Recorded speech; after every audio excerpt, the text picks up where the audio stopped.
Les accidents de circulation constituent la deuxième cause de mortalité au Cameroun après le paludisme. En 2018, près de 2000 personnes ont perdu la vie sur la voie publique et 6000 ont été blessées ou mutilées suite à un accident de circulation.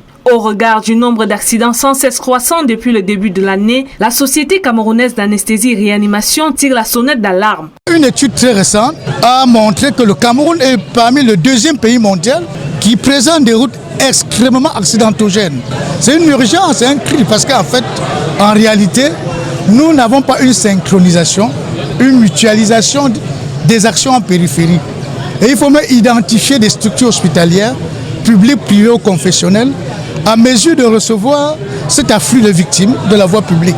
Réunis dans le cadre de leur 10e congrès annuel, axé autour de la prise en charge des polytraumatisés de la voie publique, les spécialistes de l'anesthésie et réanimation interpellent les pouvoirs publics et l'ensemble de la société sur la nécessité de mettre sur pied des stratégies nouvelles visant à améliorer la prise en charge des accidentés de la voie publique dans les hôpitaux publics.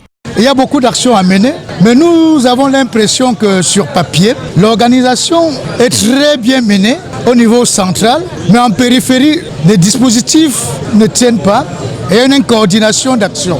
Alors c'est ça qui nous amène à faire des recommandations pour attirer les responsabilités, et tout le monde est inclus, même les élus du peuple, à pouvoir crier haut et fort afin que nous soyons prompts. Parce qu'en situation d'urgence, parfois c'est des secondes et des minutes qui comptent.